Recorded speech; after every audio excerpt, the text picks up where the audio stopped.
programa Rio Sem Fronteiras, uma parceria da Ordem dos Advogados do Brasil, Comissão de Direito Internacional, eu, Carlos Nicodemos, que presido, e aqui a Alerj, a TV Alerj, traz um tema caro, importante e fundamental para que cariocas e fluminenses possam debater, entender e participar, inclusive, porque aqui a gente está discutindo uma questão do Estado civilizatório. A gente vai debater o dia 26 de junho, que é o Dia Internacional de Atenção às Vítimas de Tortura. Exatamente. Aquilo que no estado de exceção acabou se institucionalizando no Estado brasileiro, mas que hoje, depois do processo de redemocratização, ainda é um desafio em termos de enfrentamento. Para isso, a gente trouxe duas autoridades aqui, duas pessoas que estão na linha de frente desse tema e que muito contribuirá para o nosso debate. Queria saudar a Patrícia de Oliveira, que é a presidenta do Conselho Estadual de Direitos Humanos. Seja bem-vindo, Patrícia. E também a Eliane Vieira, que é membro do Mecanismo de Combate e Prevenção à Tortura do Estado do Rio de Janeiro. Mecanismo esse criado, inclusive, por essa casa, a Assembleia Legislativa. Muito obrigado pela participação das duas e a nossa produção aqui apurou algumas questões que a gente gostaria de trazer para que a gente possa refletir e discutir com a sociedade carioca e fluminense essa temática. Eliane, eu começaria perguntando qual é o papel do Mecanismo de Combate e Prevenção à Tortura no Estado do Rio de Janeiro. A gente sabe que ele foi o primeiro instaurado no Brasil, lá em 2010. Sim. Uma lei dessa casa que institucionalizou o Rio de Janeiro como pioneiro desse tema. O que faz o Comitê e o Mecanismo de Prevenção e Combate à Tortura? Boa tarde, né? Como bem você falou, o mecanismo ele é um órgão criado a partir da Lei 5.778 de 2010, né? Aqui nessa casa. E para a gente é um avanço ter o mecanismo vinculado à Alerj, porque dá oportunidade também da sociedade civil fazer parte, né, das discussões que acontecem tanto no comitê como no mecanismo. O mecanismo é um órgão de fiscalização, né, que faz as fiscalizações em espaços de privação de liberdade. Dessas fiscalizações, a gente emite relatórios e recomendações para as autoridades. O comitê é o órgão político. Uma das atribuições do comitê é zelar pelas prerrogativas do mecanismo.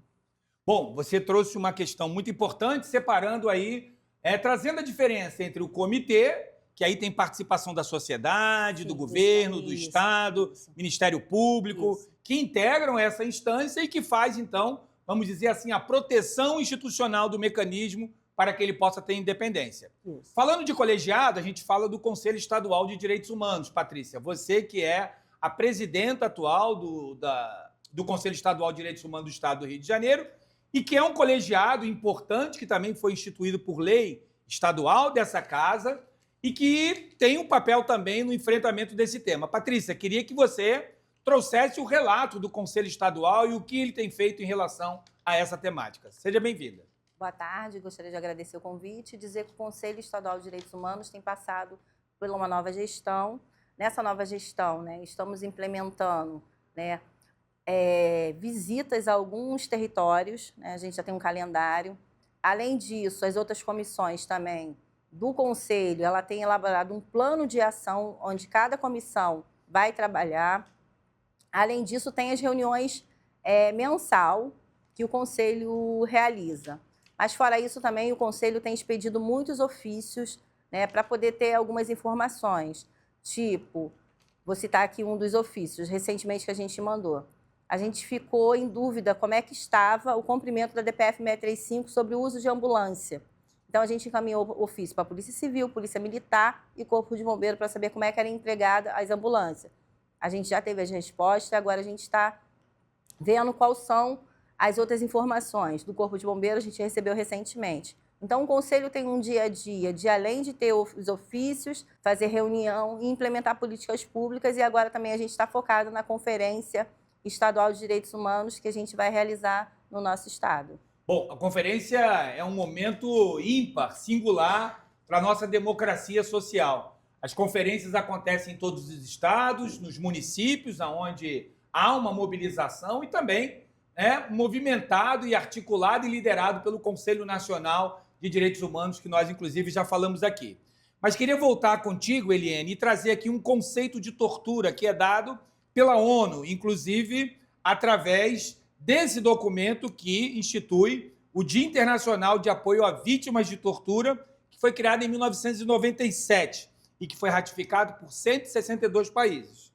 Entende-se para todos os fins o conceito de tortura para essa convenção qualquer ato pelo qual dores ou sofrimentos agudos, físicos ou mentais, são infligidos intencionalmente a uma pessoa com o fim de obter dela ou de uma terceira pessoa informações ou confissão de puni-la por um ato que ela ou terceira pessoa tenha cometido, ou seja, suspeita de ter cometido. Traz ainda outras situações, mas eu queria refletir com você agora sobre o alcance do mecanismo em relação às instituições. Nós estamos falando somente do sistema prisional e o sistema onde ficam os adolescentes autores de ato infracional. E a questão antimanicomial também estão acobertadas por essa atuação do mecanismo? Sim. O mecanismo, como eu te falei, ele atua em espaços de privação de liberdade. Então, entende-se que os hospitais de custódia e os manicômios são espaços de privação de liberdade que está sob tutela do Estado. Assim como as unidades socioeducativas, que são os DEGASES, que também estão sob tutela do Estado.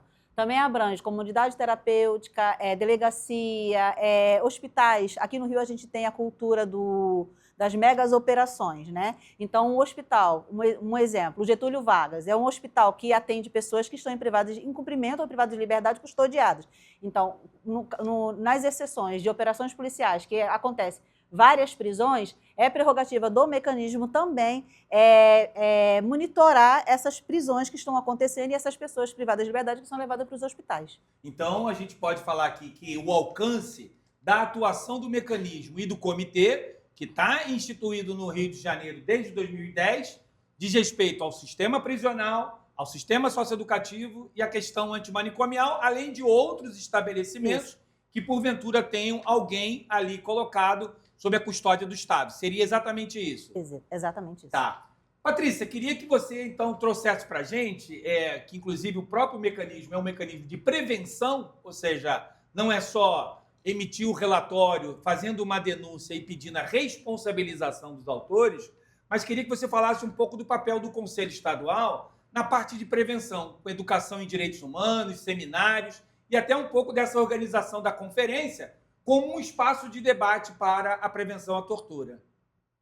Então, o Conselho, né, como eu falei, está passando por uma nova gestão. Então, a nossa ideia é que a gente implemente um fluxo no Conselho, né, pensando em direitos humanos, não só no fato da violência de Estado, mas educação, saúde.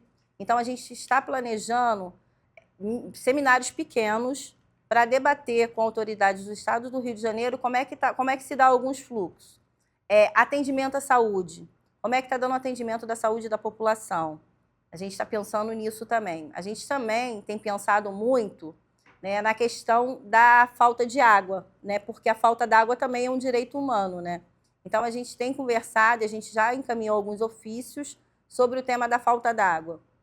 Então, essa rearticulação do Conselho está possibilitando ter um olhar abrangente e um olhar maior dos direitos humanos, porque muitas vezes a população e as autoridades entendem que direitos humanos não é a água, não é a saúde, não é a educação, não é a moradia, não é vários outros temas que têm a ver com direitos humanos. Tudo é direitos humanos. Então, a gente também quer mobilizar na conferência estadual todos esses temas. A gente quer falar sobre racismo também, porque a gente entende também que racismo é direitos humanos. Então, seria transversal dentro da Conferência do Estado do Rio de Janeiro. E essas reuniões que a gente está pensando em um seminário com foco em saúde e educação, que a gente ainda não tem a data, mas que a gente está pensando em fazer depois da conferência, porque o nosso foco agora é a conferência, e fazer o Conselho Estadual de Direitos Humanos ser um conselho conhecido por todos e ser um conselho mais participativo. Então, a gente já começou a postar nas nossas redes sociais quais são as atribuições do Conselho, o que o Conselho faz, para a população conhecer o Conselho Estadual de Direitos Humanos, que apesar de ser um conselho antigo, de 2010 também, tem muita gente ainda que não conhece. Bom, é verdade, os conselhos de direitos constituem instância de participação da sociedade que, com o poder público, vai fazer a formulação daquela política. Line, eu queria trazer contigo e insistir nesse tema da prevenção, porque pela lei estadual é uma competência, né, ou uma atribuição do mecanismo e do comitê ações de prevenção como é que o comitê, você pode falar, mesmo sendo do mecanismo, Sim. como é que o comitê e o mecanismo desenvolvem ações de prevenção, né, em relação à tortura? A gente entende que as visitas periódicas às unidades de privação de liberdade é uma forma de prevenção a qualquer tipo de tortura, né? Ou intenção de prática de tortura. Então, a gente faz muita prevenção a partir da fiscalização e também com o monitoramento dessas unidades que a gente fiscaliza através de denúncias também, a gente recebe denúncias. Essas denúncias elas podem chegar de forma identificada ou não, né? E a comunicação, que a gente tem uma comunicação com as pessoas privadas de liberdade, tanto nas visitas ou através de seus familiares, também é uma forma de prevenção. Essa comunicação ela chega tanto para o comitê como para o mecanismo. E a gente trata essas denúncias e os relatórios e as fiscalizações nas nossas reuniões, que é uma vez, né, por mês, a cada mês a gente tem uma reunião aqui na casa, e essa reunião ela é uma reunião aberta, né, então a plenária aberta, então qualquer pessoa que tenha interesse em acompanhar a pauta pode assistir à reunião do comitê com o mecanismo. Certo, ela é aberta quando necessária, acaba também sendo fechada para preservar a identidade de alguma vítima, por exemplo, né?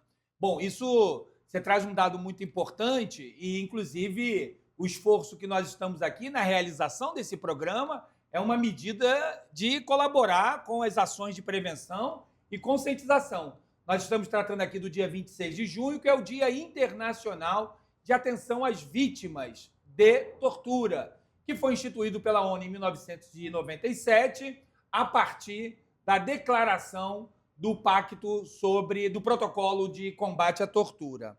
Bom, aí queria trazer um dado aqui importante, porque a própria Anistia Internacional, como uma organização mundial, ela identificou que em 140 países a situação de tortura.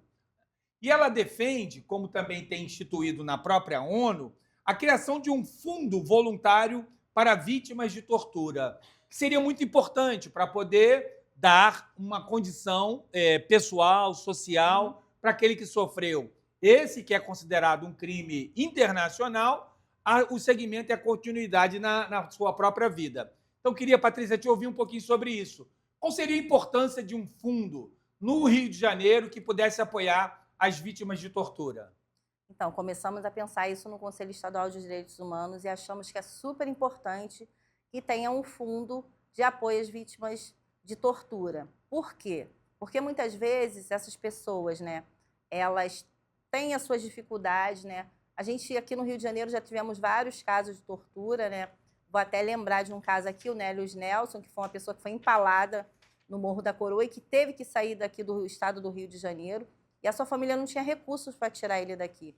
Então o fundo vai possibilitar essa locomoção, mas para além disso, vai construir também uma política pública de relação de prevenção e combate à tortura com um fundo que as organizações ou pessoas possam acionar esse fundo na emergência, igual é o fundo da ONU. Então, a gente começou a debater isso e a gente acha muito importante. E queria dizer também que aqui no Rio de Janeiro tem o dia 30 de junho, que é o Dia Estadual de Prevenção e Combate à Tortura, que também foi instituído por lei desta casa. Então, além do dia 26 de junho, tem o dia 30 de junho também, que é uma lei estadual.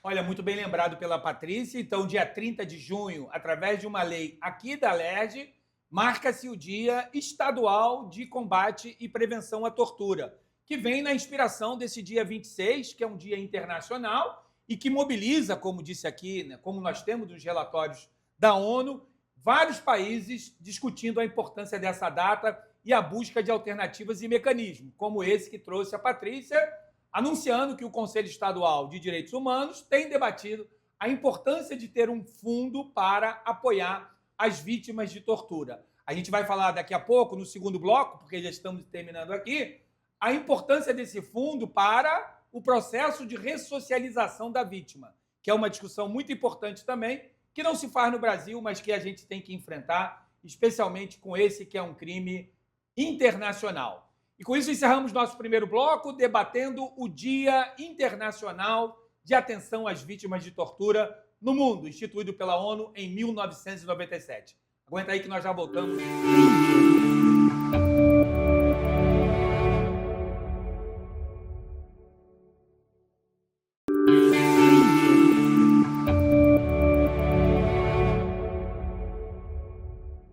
voltamos com o nosso programa Rio Sem Fronteiras, uma parceria da Ordem dos Advogados do Brasil e da TV Alerj. Aqui, pela Comissão de Direito Internacional, a gente vem trazendo para a TV Alerj um debate a respeito de vários temas internacionais que diz respeito ao interesse da comunidade carioca e fluminense. Bom, Eliane, volto contigo agora, trazendo um pouco aquilo que a Patrícia sinalizou no primeiro bloco.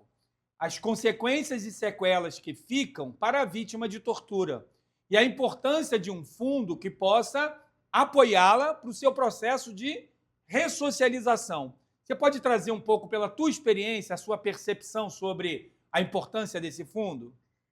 Sim, o sistema de privação de liberdade, ele traz sequelas para as pessoas que são sobreviventes desse sistema, né? A gente entende que as mazelas do sistema causa questões psicológicas e físicas nas pessoas, no público, que é o público do sistema prisional e socioeducativo, né? Então, quando a pessoa sai do sistema, ela sai acuada, ela sai, algumas com questões de saúde física, saúde psicológica, e são poucos espaços no Rio de Janeiro que atende esse público. A gente aqui tem, enquanto sistema prisional, a Santa Cabrini, que é a única que faz oferta de emprego para as pessoas que ainda estão em cumprimento e sai com alguma medida restritiva, né? Mas a única que a gente conhece é a Santa Cabrini, enquanto prisional. Então, assim, a gente tem um público diverso, né? A gente tem casos que a gente acompanhou e que a gente acompanha, que são pessoas que saíram extremamente adoecidas, pessoas que saíram cadeirantes dentro do sistema porque teve alguma ausência de atenção básica dentro do sistema. Então, para essas pessoas, é primordial que exista um fundo de amparo, porque a reinserção à sociedade, ela é difícil. As pessoas saem com muitas questões psicológicas, saem com medo de sair na rua, fica com medo de ser preso novamente, fica com dificuldade de conseguir um emprego, porque é difícil que as empresas tenham essa compreensão da reinserção dessas pessoas, né? As pessoas precisam trabalhar e o Estado não sustenta, não suporta sustentar pessoas que saem do sistema. Então, é preciso que a gente, de alguma forma, crie canais para que dê alguma sustentabilidade para eles, para que depois eles consigam seguir o seu caminho dentro da sociedade. Então, que canais são esses? Canais esses que são os programas de proteção, né? Mas de proteção que dê estabilidade para que ele possa suprir as necessidades físicas e da família dele também. Porque essa pessoa sai desempregada, essa pessoa sai sem perspectiva nenhuma e volta para casa, ele passa a ser mais um gasto, né? Ele está lá dentro do sistema, dá gasto, mas quando ele sai e volta para casa, ele passa a ser um gasto, mas ele quer ser um gasto que ele quer trazer o dinheiro para dentro de casa e não consegue. Não consegue porque ele não consegue emprego, não consegue porque ele não tem oportunidade. Então, ter um fundo de apoio para essas pessoas que são sobreviventes do sistema de espaço de privação de liberdade é primordial, é fundamental, principalmente para a parte dos adolescentes. Sim, e você toca num dado muito importante, que aí eu vou passar para você, Patrícia, que a nossa produção, a nossa estagiária Ana, levantou, e aí diz assim: o Conselho Nacional de Justiça apresenta alguns dados sobre a tortura no Brasil, né? Aí estamos falando de Brasil. De 2019 a 2022, foram 44.200 denúncias de torturas e maus-tratos, né? Identificados nas audiências de custódia, mais que o dobro que era 20.900, registrado entre 2016 e 2018. E aí diz o seguinte: 91,3% das denúncias de tortura contra adolescentes no Brasil, os autores eram policiais militares. Patrícia, queria dar um recorte aí em relação a essa questão da tortura, né?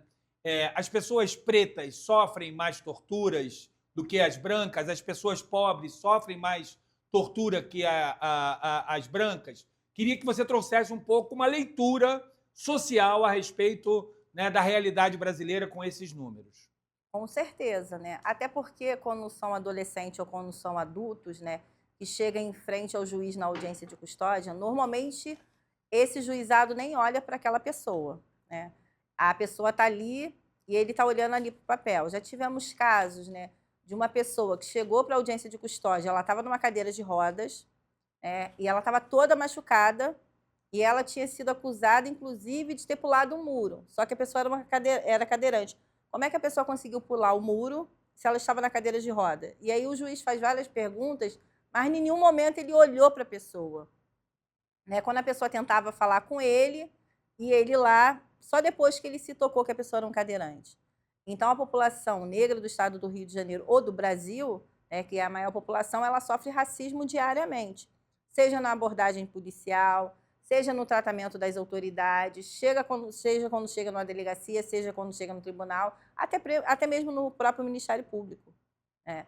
Existe muito racismo, não só o racismo diário, mas o racismo estrutural também está dentro das autoridades, até porque não se debate. Eu participei de um grupo de trabalho que se chamava Racismo nas Polícias. E as reuniões eram sempre muito difíceis. Né? O lançamento deste relatório foi feito no Ministério Público Federal. E quando a gente chegou na van do Ministério Público Federal, o segurança falou, como é que vocês entraram na van? A van foi buscar a gente no hotel, a van levou a gente e ele falou, não, vocês não podem entrar aqui. A gente estava dentro do Ministério Público Federal, na Procuradoria, numa van, né, com pessoas do próprio Ministério Público Federal que ficaram com vergonha daquela situação que aconteceu ali, que jamais poderia ter acontecido. Mas esse é o dia a dia que acontece dentro dos espaços, dentro dos locais das nossas autoridades, até porque muitos nem debatem isso, né? A gente agora que vai começar a debater isso no plano do Pena Justa, que tem um eixo sobre racismo. Né? E que em alguns estados foram criadas uma Câmara Técnica separada sobre racismo, mas que não tem desembargadores, não tem juízes, nem promotores discutindo o racismo estrutural. Bom, Patrícia, você traz um dado realmente que é preciso pensar e refletir dentro da estrutura do Estado, que é o racismo estrutural. Aquele que está colocado, inclusive, no acesso aos serviços, no tratamento igualitário, nas oportunidades, e que, lamentavelmente, acaba que as instituições assumem determinadas políticas de atenção e que vai e leva, né, e oferece, lamentavelmente, para a sociedade esse conceito de racismo estrutural. E isso está na questão da tortura. Né? E aí, a importância desse dado em relação ao que o CNJ apontou como os números, queria conversar agora contigo, Eliane, com uma pergunta sobre a importância da audiência de custódia. A gente vê ali uma porta de entrada, inclusive como uma forma de apurar e identificar situações de tortura. Qual é a importância da audiência de custódia, por exemplo, para o trabalho do mecanismo na identificação de situações de tortura? A audiência de custódia ela surge a partir de 2015, 2016, com o intuito de avaliar a legalidade da prisão, perceber se a pessoa sofreu maus tratos e tortura no ato da prisão, né? E se o crime que ela está sendo acusada cabe responder em liberdade ou não. Isso são os 3 eixos da audiência de custódia. Então, quando a pessoa é apresentada ao magistrado, ao juiz, ali tem a defesa e o Ministério Público. Então, assim, a gente tem 3 pessoas avaliando a situação, né? Mas cabe ao juiz decidir.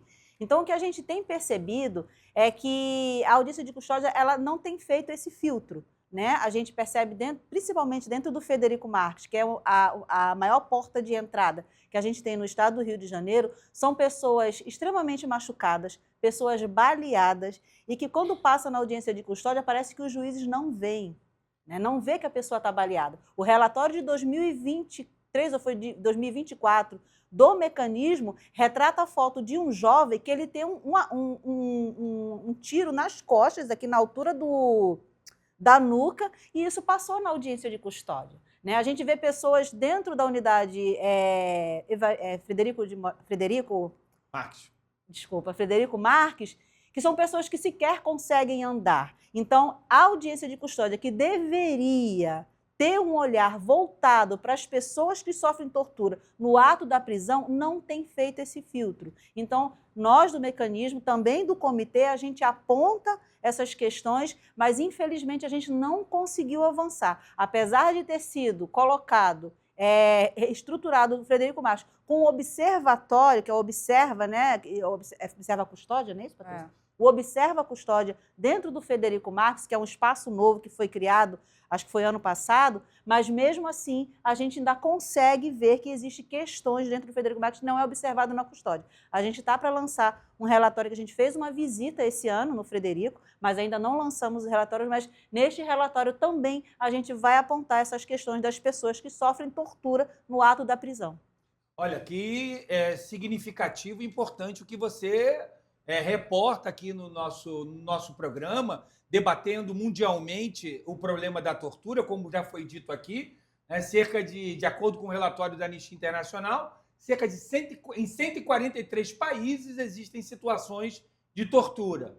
E no momento em que o Brasil avança na criação de uma ferramenta e um instrumento como a audiência de custódia, a gente tem essa dificuldade em relação à sua efetiva aplicação. E aí, Patrícia, queria te ouvir, como presidenta do Conselho Estadual de Direitos Humanos, a importância de formação do sistema de justiça, né? De formar juízes, promotores, defensores, advogados, e aqui a gente fala da Casa dos Advogados como presidente de uma comissão da OAB, a importância de formar esses atores do sistema de justiça para fazer o enfrentamento que a Eliane trouxe. Então, eu queria te ouvir em relação a isso, a importância dessa formação. Eu acho super importante essa formação e, assim, o próprio CNJ, no ano passado, com recursos da ONU, do Acnud, fez uma formação para juízes de tribunais federais. Eu participei de 2 formações. Então, acho que quanto mais formações é muito melhor. E é importante até para a gente discutir esse tema e pensar, porque assim, o estado do Rio de Janeiro ainda é o estado que faz audiência de custódia presencial. Vários outros estados do Brasil não é presencial a audiência de custódia. Inclusive, tem um debate sobre isso, se ela pode ser virtual ou não. Então, acho que a audiência de custódia também presencial é importante e a formação dos magistrados, dos promotores, além dos alunos de direito, de psicologia, né, de serviço social também, para poder essas pessoas entenderem que quanto mais pessoas formadas, né, com o tema da tortura, saber o que é uma tortura, saber o que é um adolescente apreendido, o que o adolescente passa, eu acho que a gente consegue mostrar mais para frente que a gente está realmente tentando ratificar a tortura de novo, né? Porque a gente vê que hoje em dia a gente escuta muitas pessoas ainda falando que tem que torturar, que tem que fazer certas falas que não deveria fazer. Então, acho que a formação vai trazer um olhar diferente. Pelo Conselho, a gente também está pensando em conversar com alguns juízes, né? Fazer esse diálogo. A gente não vai falar muito de formação porque a gente percebe, né, que os juízes, né, os promotores, os desembargadores não gostam muito da palavra formação porque eles já acham que eles já estão formados, né? Então, a gente vai utilizar a palavra sensibilização. A gente vai fazer uma sensibilização com os juízes, com os magistrados, para que eles entendam um pouco sobre o direito do adolescente e olhar o adolescente não como um papel, e sim como uma pessoa, e aquela pessoa privada de liberdade. Mas a gente está encaminhando para isso também. Tá, muito bem. A gente vai chegando aqui ao final do nosso programa. Queria passar, então, a palavra para você, Eliane, para trazer aqui, inclusive, o telefone, o contato, o meio de contato para a sociedade. Se não souber o telefone, pode buscar lá, dar um Google no site, né? Mas dizer sobre o trabalho, então, e colocar à disposição aqui o mecanismo, né, para receber denúncias. Então, tem a palavra. Nós estamos nas nossas redes sociais, temos Instagram, Facebook, a gente tem o nosso site e tem o 2588-1563, que é o telefone que a gente atende aqui na casa, na Alerj. Muito bem, Eliane Vieira, muito obrigado pela sua participação. Então, muito obrigado, Patrícia Oliveira, presidenta do Conselho Estadual de Direitos Humanos do Estado do Rio de Janeiro, que esteve aqui conosco, assim como Eliane Vieira, que é membro do Mecanismo de Prevenção e Combate à Tortura do Estado do Rio de Janeiro, que funciona aqui nesta casa, na Alerj. Com isso, terminamos o nosso programa.